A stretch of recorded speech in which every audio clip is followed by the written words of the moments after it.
சிவகாமி பயங்கர கடுப்புல உட்காந்துட்டு இருக்காங்க. மங்கா கால் பண்றாங்க, எடுக்க மாட்டேங்கிறாங்க. போனை கட் பண்ணி விட்டுறாங்க. அச்சோ, இவனடா போனை கட் பண்றாளே, இங்க வேற இவனடானா இந்த அனன்யாச்செல்லாம் தூங்கிக்கிட்டே இருக்கிறா, இவ எழுந்திருச்சா என்ன சொல்றது ஒன்னும் புரியலையே, இப்ப என்ன பண்றது அப்படின்னு யோசனை பண்றாங்க. யோசனை பண்ணிட்டு பாத்தீங்கன்னா மறுபடியும் கால் பண்றாங்க. சிவகாமி இப்ப என்ன பண்ணிட்டு இருக்காங்கன்னா, அந்த கல்யாணம் நடந்தது அதை நினைச்சு பாக்குறாங்க. அதுக்கப்புறம் கஸ்தூரி அப்படிங்க பாரு கல்யாணம் நடந்துருச்சு அப்படின்னு கெத்தா ஒரு லுக் விட்டதுன்னு நினைச்சு பாக்குறாங்க. நினைச்சு பார்த்துட்டு பயங்கர கடுப்புல இருக்காங்க. அந்த சமயம் பார்த்து கரெக்டா மங்கா கால் பண்றாங்க. மங்கா கால் பண்ணோடனே போனை கட் பண்ணி விட்டு உடனே என்ன பண்றாங்க, வீடியோ கால் பண்றாங்க. என்னது இதுவ வீடியோ கால் பண்றாளே அப்படின்னு சொல்லிட்டு அட்டன் பண்ணிட்டு, சிவகாமி நான் எத்தனை தடவை சிவகாமி உனக்கு கால் பண்றது, நீ என்ன போனே எடுக்க மாட்டேன்ட்ட, சரி விடு, நீ இப்படித்தான் டென்ஷனா இருக்கும், இதெல்லாம் விடு, நீ அடுத்தது என்ன பண்ணணும்னு சொல்லி நம்ம முதல்ல பிளான் பண்ணலாம். சிவகாமி ஒண்ணுமே பண்ணாங்க, எழுந்திருச்சு போறாங்க. ஏய் சிவகாமி எங்கடி எழுந்திருச்சு போற, அதெல்லாம் கேட்கவே இல்ல. சிவகாமி நேரா வார்ட்ரோப்புக்கு போறாங்க. ஒரு சாரி எடுக்கிறாங்க, ஃபேன்ல கட்டுறாங்க, தூக்கு போட ட்ரை பண்றாங்க. ஐயோ சிவகாமி நான் சொல்றத கேளு சிவகாமி, நம்ம எல்லாருமே சேர்ந்து அவங்கள பழி வாங்கலாம், அடுத்தது நீ என்ன நடக்கும், அதை எப்படி எப்படி நிறுத்தலாம் அப்படிங்கறத யோசனை பண்ணலாம். அந்த அன்பரசி துரத்து விட்டுட்டு எப்படி அனன்யாவை கொண்டு போய் அந்த இடத்துல உட்கார வைக்கலாம்னு யோசனை பண்ணலாம். சிவகாமி சிவகாமி நான் சொல்றத கேளு சிவகாமி அப்படின்னு சொல்றாங்க. சிவகாமி வேண்டாம் சிவகாமி, முதல்ல நீ கீழே இறங்க, நான் சொல்றத முதல்ல கேளுடி, எந்த சூழ்நிலையானாலும் நீ தைரியமா இருக்கணும், நீ தானே சொல்லுவடி, ஆனா நீ என்னடா இப்படி பண்ணிட்டு இருக்க, தயவு செய்து கீழே இறங்குடி அப்படின்னு சொல்றாங்க. மங்கா இதை கேட்டோன்னே பயங்கர வேகமா கோவமா தூக்கு போட போனவங்க கீழே இறங்கி வர சொல்றாங்க. வேற என்ன பண்ண சொல்ற, இங்க பாரு கொஞ்சம் நான் சொல்றத கேளு, எல்லாமே நம்ம சரி பண்ணிடலாம், நான் சொல்றத கேளு. இல்லம்மா நீ எதுவுமே மாத்த முடியாதுமா, நம்ம தோத்து போயிட்டோம், நீ ஏத்துக்கிட்டாலும் சரி ஏத்துக்கலைனாலும் சரி அதுதான் உண்மைமா. என் பொண்ணு அனன்யாவை பாருமா, அவளுக்கு நான் சத்தியம் பண்ணி கொடுத்தேன் கஸ்தூரிய கொன்னு இந்த கல்யாணத்தை நிறுத்துறேன்னு சொன்னேன். இப்ப அவ கண்ணு முழிச்சு கேட்டா நான் என்னன்னு பதில் சொல்லுவேம்மா, நான் என்னன்னு அவகிட்ட போய் சொல்லுவேன், சொல்லுமா நீ சொல்லு. இல்லடி நான் அந்த கம்பவுண்டர் சொன்னான்னு சொல்லி நம்பிட்டேன்டி, இல்லாட்டி வேற ஏதாச்சும் பிளான் பண்ணிருப்பேன்டி. இந்த கஸ்தூரி தான் சாக போறான்னு நான் நினைச்சுக்கிட்டு இருந்தேன், கடைசியில இப்பதாம தெரியுது நான் தான் சாக போறேன். நம்மளும் இது தெரியாம என்னென்னமோ பிளான் பண்ணிட்டு இருந்தோம், இதுக்கு மேல என்னால முடியாதுமா, நான் போய் சேர்ந்துடுறேம்மா. பாவம்மா அனன்யா, இது வரைக்கும் அவ ஆசைப்பட்டது எதுவுமே கிடைக்கவே இல்லம்மா, இப்ப மட்டும் கல்யாணம் நடந்துருச்சுன்னு அனன்யாவுக்கு மட்டும் தெரிஞ்சது ருட் தாண்டவம் ஆடுவாமா. இங்க பாரு எனக்கு எல்லாமே புரியுதுடி, பிளீஸ் டி, இங்க பாரு எனக்கு கொஞ்சம் நேரம் மட்டும் கொடு, நான் எல்லாமே சரி பண்ணிடுறேன், ஆனா இப்படி நீ பேசுறது சரியில்லடி அப்படின்னு சொல்றாங்க மங்கா. அம்மா இவ்வளவு போராட்டத்துக்கு மத்தியிலும் என் பொண்ணு என்னை நம்பினாமா, எப்படியாச்சும் நம்ம கல்யாணத்தை நிறுத்தி அனன்யாவுக்கும் விஸ்வாவுக்கும் கல்யாணத்தை நடத்தவும் அவன் நம்பினாமா என் பொண்ணு. நான் தோத்துட்டம்மா, இனி நான் உயிரோடு இருக்கிறதே ஒன்னும் யூஸே இல்ல அப்படின்னு சொல்றாங்க.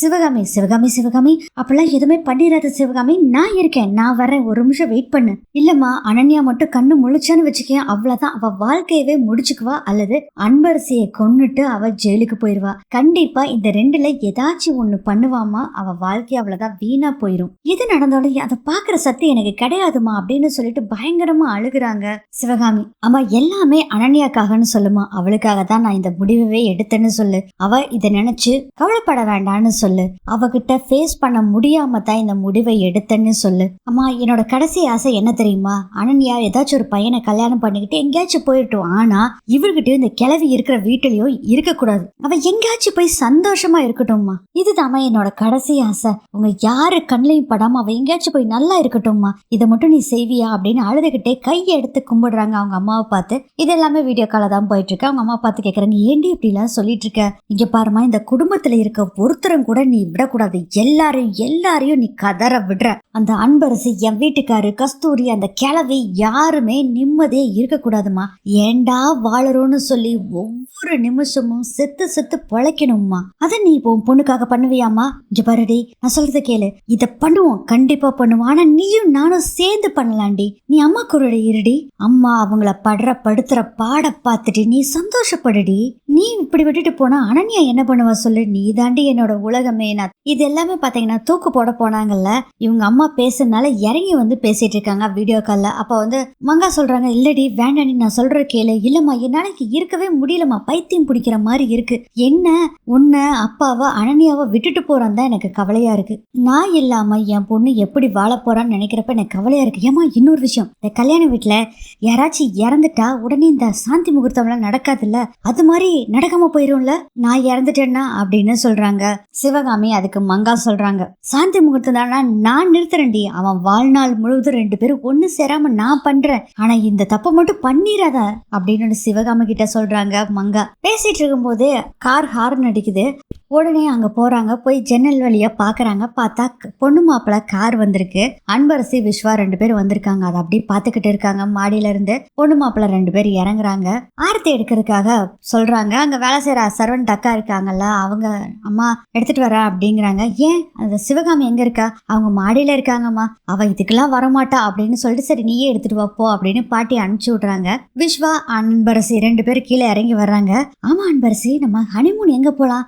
சார் இங்க எல்லாரும் இருக்காங்க, எதுக்கு சார் இதெல்லாம் பேசுறீங்க? தனியா வீட்டுல போனோடனே பேசலாம் சார். என்ன அன்பரசி, நீ என் வைஃப், நான் என்ன வேணாலும் பேசுவேன் அப்படின்னு சொல்லி பேசிட்டு இருக்காரு. அதுக்கப்புறம் விஸ்வா எங்க போனா அப்படின்னு சொல்லி மூர்த்தி கேக்குறாங்க பத்மா கிட்ட. அவன் தலைவலின்னு சொல்லி போய் ரெஸ்ட் எடுக்க போயிருக்காங்க அப்படின்னு பத்மா சொல்றாங்க. என்ன பத்மா, இது தம்பி கல்யாணம், கௌசல்யா வேற இல்லை, இப்போ இவனும் இல்லைன்னா பாக்குறவங்க தப்பா நினைக்க மாட்டாங்களா? எங்க விடுங்க அப்படின்னு சொல்லிட்டு இருக்காங்க பத்மா. அதுக்கப்புறம் அந்த சர்வன்ட் அக்கா அன்பரசி விஸ்வாக்கு ஆரத்தி எடுக்கிறாங்க. ஆரத்தி எடுத்து முடிச்சோடனே கல்யாணம் முடிஞ்சு முதல் தடவை எங்க வீட்டுக்கு வரீங்க, இப்போ எப்படி சந்தோஷமா இருக்கீங்களோ அதே மாதிரி வாழ்நாள் முழுதும் சந்தோஷமா இருக்கணும்னு வேண்டிட்டு உள்ள வாங்க அப்படின்னு சொல்றாங்க பாட்டி. அதுக்கப்புறம் உள்ள போயிடுறாங்க. இதெல்லாம் மாடியில இருந்து பாத்துட்டு இருந்த சிவகாமி அப்படியே பிளாஷ்பேக் போகுது. இவங்க சத்தியம் பண்ணி கொடுத்தாங்கல்ல அனன்யாக்கு, இதுதான் நான் பண்ண போற கடைசி அட்டெம்ப்ட், அப்படி இது தப்புச்சுன்னா நான் உயிரோட இருக்க மாட்டேன் அப்படின்னு சொன்னாங்களா. அதெல்லாம் நினைச்சு பார்த்துட்டு செம்ம கடுப்புல இருக்காங்க சிவகாமி. அடுத்ததே சந்திரசேகரை காமிக்கிறாங்க. சந்திரசேகர் அப்படியே கஸ்தூரியை பார்த்துட்டு ஃபீல் பண்ணிட்டு டிரைவ் பண்ணிட்டு வந்துட்டு இருக்காரு. கஸ்தூரி அப்படியே முழிச்சுக்கிட்டு தான் வர்றாங்க. ஆனா எதுவுமே பேசல, ரொம்ப அமைதியா இருக்காங்க. அப்போ பாட்டி கால் பண்றாங்க. அழுதுகிட்டே இருக்காரு. அப்புறம் கண்ணை தொடச்சிட்டு சொல்லுங்கம்மா அப்படிங்கிறாரு. எங்க வந்துட்டு இருக்கீங்க? ஏதோ பக்கத்துல வந்துட்டோம்மா. பொண்ணுமாப்பிள்ள வந்துட்டாங்களா? வந்துட்டாங்கப்பா, சரி சீக்கிரம் வாங்க அப்படின்னு சொல்லிட்டு போனை கட் பண்ணிட்டு உடனே அந்த சர்வன்ட் அக்காவை கூப்பிட்டு பொண்ணு மாப்பிள்ளைக்கு பால் பழம் கொடுக்கணும், இதெல்லாம் செய்யணும்னு அப்படின்னு சொல்லிட்டு அப்புறம் இது எல்லாத்துக்கு முன்னாடி முதல்ல சாமி விளக்கை ஏத்தணும் அன்பரசி. அதனால நீ என்ன பண்றீன்னா அந்த சாமி விளக்குல எண்ணெயெல்லாம் கரெக்டா ஊத்திருக்குமா, திரியெல்லாம் போட்டிருக்க, எல்லாம் கரெக்டா இருக்கான்னு பாத்துக்கோ அப்படின்னு சொல்றாங்க. சரிம்மா அப்படின்னு அவங்களும் உள்ள போயிடுறாங்க. அதுக்கப்புறம் என்ன ஆகுதுன்னா பூஜா ரூமுக்கு விளக்கு பருத்தி வச்சு சாமி கும்பிட்டு இருக்காங்க அன்பரசி. எப்படியோ எவ்வளவு கஷ்டத்துக்கு இடையிலையும் கல்யாணத்தை பண்ணி வச்சுட்டு பத்மா மேடம்க்கு கொஞ்சம் கஷ்டமா தான் இருக்கு. ஆனா விஸ்வாசாருக்காக அவங்க ஓகே சொல்லிட்டாங்க அப்படின்ட்டு நினைச்சு சாமி கும்பிட்டு இருக்காங்க. எல்லாரும் கண்ணை மூடி சாமி கும்பிட்டு இருக்காங்க. அந்த சமயத்துல பாத்தீங்கன்னா கண்ணை அப்படி லைட்டா திறந்து பாக்குறாரு விஸ்வா. நம்ம அன்பரசி பாக்குறதுக்காக அப்படி லுக் விடுறதுக்காக கண்ணை திறந்து பாக்குறாரு. பார்க்கும்போது பார்த்தா தீபம் அப்படியே அணைய போகுது. ஐயோ, தீபம் அணைஞ்சதுன்னா நீ அபசகணும்னு சொல்லி அன்பரசி தான் பேசுவாங்க. ஏதாச்சும் பண்ணணுமே நினைக்கும் போது தீபம் அணைஞ்சு போயிருது. உடனே என்ன பண்றாங்கன்னா மறுபடியும் தீபத்தை பத்தி வச்சுட்டு நிக்கிறாங்க. எல்லாரும் சாமி கும்பிட்டு முடிச்சிடறாங்க. அதுக்கப்புறம் பாட்டி சொல்றாங்க பாலும் பழம் கொடுக்கணும், எல்லாம் ஏற்பாடு பண்ணுன்னு சொல்லி சர்வன்ட் அக்காட்ட சொல்றாங்க. சரின்னு சொல்லிட்டு சரி எல்லாம் முன்னாடி போலாம் வாங்க அப்படின்னு பத்மா அவங்க குடும்பத்தை எல்லாம் கூப்பிட்டு முன்னாடி போறாங்க. இப்ப பாத்தீங்கன்னா விஸ்வா, அன்பரசி, மஞ்சு அவங்க ஃப்ரெண்ட்ஸ் எல்லாம் தான் இருக்காங்க. சுபா இவங்க எல்லாம் இருக்காங்க. அப்போ மஞ்சு சொல்றாங்க கல்யாணத்துக்கு பின்னாடி மாப்பிள்ளைக்கு முகத்துல தேஜஸ் வந்துரும்னு சொல்லுவாங்க. இப்போ என்னடானா இப்பவே நம்ம சாருக்கு தேஜஸ் வந்துருச்சு அப்படின்னு சொல்லும் போதே சும்மா இருடி அப்படின்னு அன்பரசி சொல்றாங்க. ஆனா பாத்தீங்கன்னா அப்படி வெக்கப்பட தலையை குமிச்சிட்டு இருக்காரு விஸ்வா. கூட இருந்தவங்கள சொல்றாங்க நம்ம சாரே வெக்கப்படுறாரு அப்படின்னு எல்லாம் சொல்லிக்கிட்டு இருக்காங்க. அப்படி சிரிச்சுட்டு வெக்கப்பட்டு இருக்காரு விஸ்வா. இதோட இந்த எபிசோட் முடியுது.